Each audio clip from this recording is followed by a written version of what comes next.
2 मई 2011 आज से करीब 15 साल पहले पाकिस्तान में एक आवाज गूंजती है और कुछ ही मिनटों में दुनिया का सबसे खतरनाक आतंकवादी जमीन पे गिर जाता है। नमस्कार, मैं अवरंजन वर्मा और आज हम जानेंगे कैसे दुनिया का most wanted terrorist Osama bin Laden पकड़ा गया और मारा गया। ओसामा बिन लादेन एक ऐसा नाम जिसको सोचते ही डर का एहसास हो जाता है, लेकिन सवाल अब ये आता है कैसे अमेरिका ने ओसामा को मारा और कैसे पाकिस्तान को ये पता नहीं चला कि अमेरिका ने घर में घुस के ओसामा को मार दिया। इन सब को समझने से पहले ओसामा बिन लादेन के बारे में जान लेते हैं। 10 मार्च 1957 को सऊदी अरबिया के कैपिटल रियाद में जन्म होता है ओसामा बिन लादेन का। ओसामा के पिता ने 22 शादियां की थी, जिनसे उनके 54 बच्चे थे और ओसामा उनका 17वां नंबर का बच्चा था। ओसामा की माँ का नाम था आलिया। यहाँ ओसामा की माँ की बात करनी इसलिए जरूरी है क्योंकि ओसामा के मरने के बाद उसकी माँ ने ये कहा था कि ओसामा कॉलेज से पहले बहुत शरीफ और धार्मिक था। रियाद से स्कूल की पढ़ाई करने के बाद ओसामा किंग अब्दुल अजीज यूनिवर्सिटी में सिविल इंजीनियरिंग करता है। उसी के बीच उसकी मुलाकात कई दोस्तों से होती है, जिसमें से ये दो दोस्त सईद कुतुब और अब्दुल्ला अजम ने उसके सोच को कट्टरपंथी सोच में बदल दिया। जिसके बाद ओसामा 1988 में आतंकवादी संगठन बताता है अल कायदा। इस संगठन के बनने के 2 साल बाद इराक ने सऊदी पे हमला कर दिया, जिसके बाद ओसामा सऊदी को मदद करने के लिए जाता है, लेकिन सऊदी ने अमेरिका से मदद किया और यहीं से ओसामा के लिए अमेरिका एक दुश्मन बन जाता है। जिसके बाद ओसामा अमेरिका पे कई वार करता है, जिसमें से सबसे खतरनाक था 2001 का 9/11 और उसी के बाद अमेरिका ने ये तय कर लिया था कि ओसामा को किसी भी कीमत पे मारना है और 10 साल अमेरिका की इंटेलिजेंस एजेंसी CIA ने मेहनत किया, तब जाकर ओसामा का पता लगा। जिसके बाद अमेरिका ने प्लान बनाया कि कैसे ओसामा को मारना है और उस मिशन का नाम रखा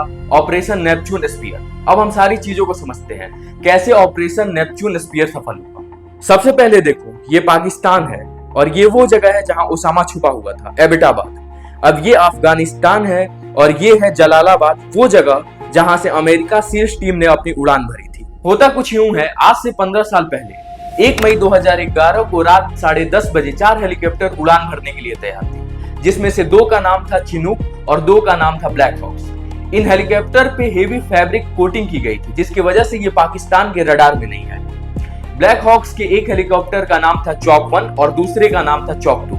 इन दोनों में टोटल 24 सील्स थे, मतलब एक में 12 सील्स थे। अब सबसे पहले ओसामा के घर को समझते हैं। ये पूरा घर एक ट्रायंगुलर शेप में है। यहाँ रास्ता है, एक गेट यहाँ है और दूसरा गेट यहाँ।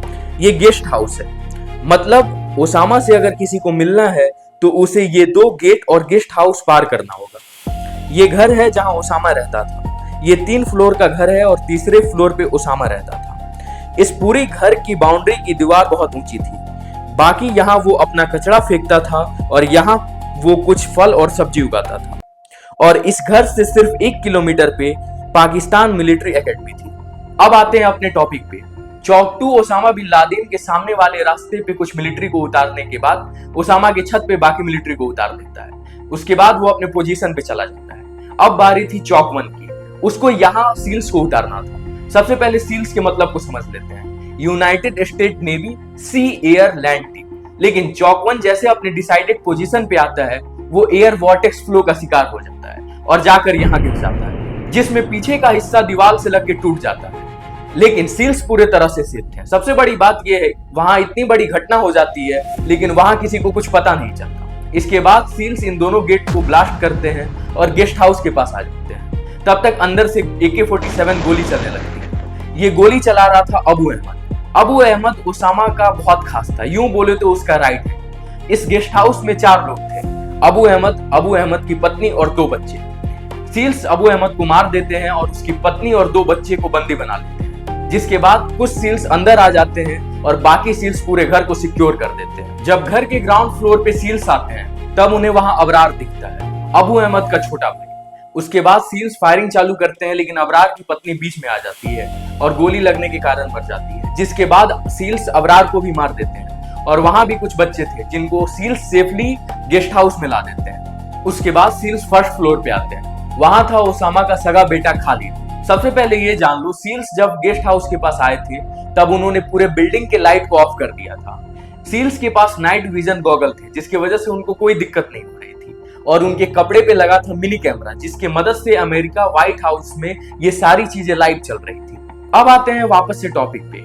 खालिद सेकंड फ्लोर पे भागने लगता है और जाकर दीवार की मदद से छिप जाता है, जिसके बाद एक सील्स ने अरबिक में खालिद का नाम पुकारा और खालिद नीचे देखता है, जिसके बाद सील्स उसे वहीं मार देते हैं। अब सील्स सेकंड फ्लोर पे आते हैं। वहां उसामा बिन लादेन और उसकी 2 बीवियां थी। उसामा बिन लादेन अपने दोनों बीवियों के पीछे छिप जाता है, लेकिन मौका मिलते ही सील्स ने हेडशॉट लगाया और उसामा बिन लादेन को मार दिया।